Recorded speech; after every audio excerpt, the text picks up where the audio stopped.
Hernán Cortés, pintor de presidentes y reyes. Rajoy tiene una cabeza para pintarla. Se reconoce como el pintor de la transición, y no hay duda de que Hernán Cortés, Cádiz, 1953, es uno de los retratistas más importantes de la sociedad española de los últimos 40 años. Por sus pinceles han pasado presidentes del gobierno como Felipe González, José María Aznar, los reyes Juan Carlos I y Felipe VI, pero también banqueros como Francisco González y miembros de la aristocracia política como Gregorio Marañón. Sus cuadros respiran poder. Ahora se pueden ver casi 130 de sus retratos, la muestra más grande sobre su obra hasta la fecha, en la Fundación Telefónica, dentro de la exposición Cortés. Retrato y estructura, comisariada por Lola Jiménez Blanco, y en la que también tienen cabida sus paisajes de la bahía de Cádiz. Con él paseamos entre algunos de sus retratados. Pregunta: ¿qué relación establece con los retratados? Respuesta: la relación del pintor con el retratado normalmente tiene un camino de ida y vuelta. Para retratar conviene distanciarse, el retratista no debe enfrentarse al modelo planteándose si le cae bien o mal. Pero, a su vez, en el proceso pictórico vas descubriendo complicidades con el retratado que al final lo convierten en un amigo. Pero los comienzos deben ser desde la distancia. P. ¿Qué es lo más difícil de aprender de un retratado? R. Difícil es todo. Las personas somos complejas, contradictorias y las soluciones son variadas.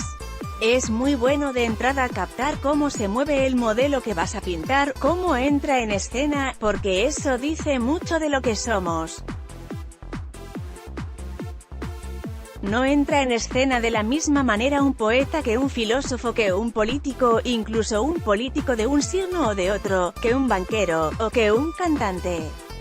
La relación con el espacio ha determinado mi pintura. Hernán Cortés muestra el cuadro en el que retrató a Felipe González en la exposición que la Fundación Telefónica organiza en torno a su obra en Madrid.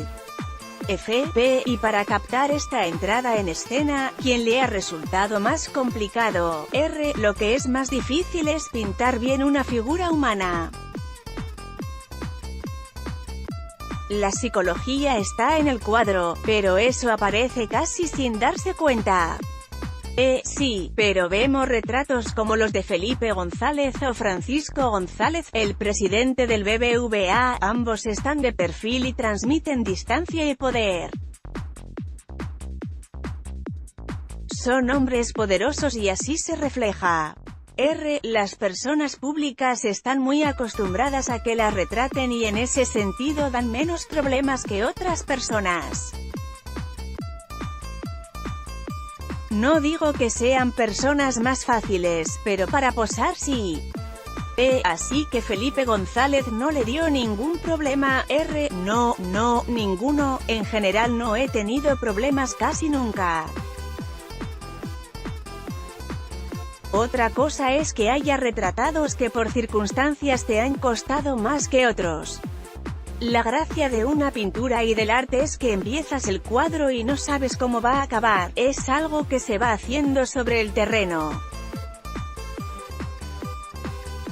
P. ¿A quién le gustaría retratar y se le está escapando? R. Tampoco es fácil responder eso, porque a lo mejor me viene alguna imagen ahora a la cabeza. El pintor de retratos no se plantea pintar a fulano o mengano, funciona más bien al contrario. Para mí viene un ser humano y me dice, quiero que me hagas mi retrato. Y entonces tienes que estudiar esa cara y responder con un buen cuadro. Hernán Cortés junto al hispanista John Eliot, protagonista del cuadro que aparece en la imagen, en Madrid. F. Tamara Rozas. P. A Rajoy no le ha pintado. R. Rajoy tiene una cabeza estupenda para pintarla, y sí, me gustaría pintarlo. Es el único presidente que no he pintado todavía. P. Por eso se lo comentaba. R. Todo el mundo tiene su retrato, desde la persona que supuestamente tiene un físico que encaja más con unos cánones clásicos a otro que no los tiene. P. A alguien no retrataría nunca aunque se lo pidiese. R. Hombre, y no me he puesto en la situación. Muchas veces me han preguntado, ¿y si a alguien le cae gordo? Y siempre respondo, a mí no me cae gordo alguien que quiere que lo pinte. De entrada ya no me cae gordo, me cae bien, a mí no me cae gordo alguien que quiere que lo pinte. De entrada ya me cae bien. P. Usted retrató a Rodrigo Rato en una época en la que era presidente del FMI. Después han cambiado mucho las cosas para él, ahora cambiaría ese retrato. R. Cambiaría en el caso en el que su físico haya cambiado. Mi obligación sería olvidarme de todo eso, y pintar al ser humano que hay detrás. Ahora, si él ha cambiado físicamente por las vicisitudes que ha tenido, en cualquier caso el pintor nunca debe prejuzgar al retratado. Nunca debe pensar, este es malo y lo pinto como malo, o este es bueno, y lo pinto como bueno. Eso no es de retratista. El retratista lo que ve es un ser humano lleno de contradicciones y eso es lo que yo quiero pintar. Hay que olvidarse de si es el presidente del gobierno o si es el señor de la tienda de periódicos de la esquina. No siempre se consigue, pero hay que intentarlo e ir al ser humano con sus peculiaridades y contradicciones. P. Vayamos con políticos actuales, Pedro Sánchez y Pablo Iglesias. ¿Cómo lo retrataría? En el caso de Sánchez tiene buena planta. R. Sí, pero eso no lo dice todo en un retrato. Yo observaría a la persona, la haría moverse, intentaría conocerla y después me dejaría llevar por esas impresiones. P. Y de lo que ya ha visto, porque lo hemos visto todos en múltiples fotos últimamente, ¿qué impresiones tiene? R. Buenas. Y físicamente funciona bien para el retrato, pero yo me imagino que son las nuevas generaciones de retratistas también los que tendrán que lanzarse. Yo creo que tiene que haber nuevas generaciones de retratistas. Una de las cosas que pretende mostrar esta exposición es que el retrato está muy vivo. Hernán Cortés, retrato de Felipe VI. P. Estamos en una época en la que la imagen está muy presente. ¿Cómo sobrevive la pintura en un mundo de selfies? R. Como siempre, mientras haya pintores que quieran hacerlo sobrevivirá, es una cosa distinta frente a la imagen digitalizada. Es otra cosa. Más manual, más artesana. En la pintura vemos la mano del hombre, más imperfecta, pero más humana, eso es pintar. Y en el caso del retrato es un ser humano pintado por otro ser humano. Y hecho con sus manos. P. Sí, pero es que ahora todos nos hacemos autorretratos con los móviles, lo cual también dice mucho de nuestro propio narcisismo. R. Pero no es lo mismo una imagen fugaz que se hace en un segundo, que una imagen que ha costado años hacerla. Todo ese proceso de tiempo en el que se ha ido levantando una imagen con las manos, eso lleva a que esa imagen sea más atemporal que la otra. Y lo atemporal es más duradero. P. ¿Qué diferencia hay para usted entre la fotografía y la pintura? R. Hay muchas diferencias. Hay puntos comunes y a su vez en la pintura rastreamos la mano del autor. En este cuadro, de Ricardo Gómez Acebo, hay una silla de rejilla y cuando empecé a pintar la rejilla no me salía. Hasta que cogí una rejilla y cogí papel milimetrado y estudié cómo se hacía esa rejilla. Es increíble la complejidad que tiene una rejilla. Cuando supe cómo se había hecho pude dar las pinceladas en la dirección adecuada. Para pintar una cosa hay que saber cómo está hecha. Hay que conocer las cosas manualmente, es una manera de entender cómo están hechas las cosas. Para fotografiarlo eso no es necesario, pero para pintarlo es imprescindible. Para pintar una cara tienes que saber qué huesos están debajo. Las sociedades cambian mucho, yo no me siento pintor de cámara P. En España hemos tenido pintores de cámara como Velázquez o Goya. Usted, que ha retratado a la clase política, económica y cultural española de los últimos años, se ve así. Las sociedades cambian mucho. Yo no me siento pintor de cámara.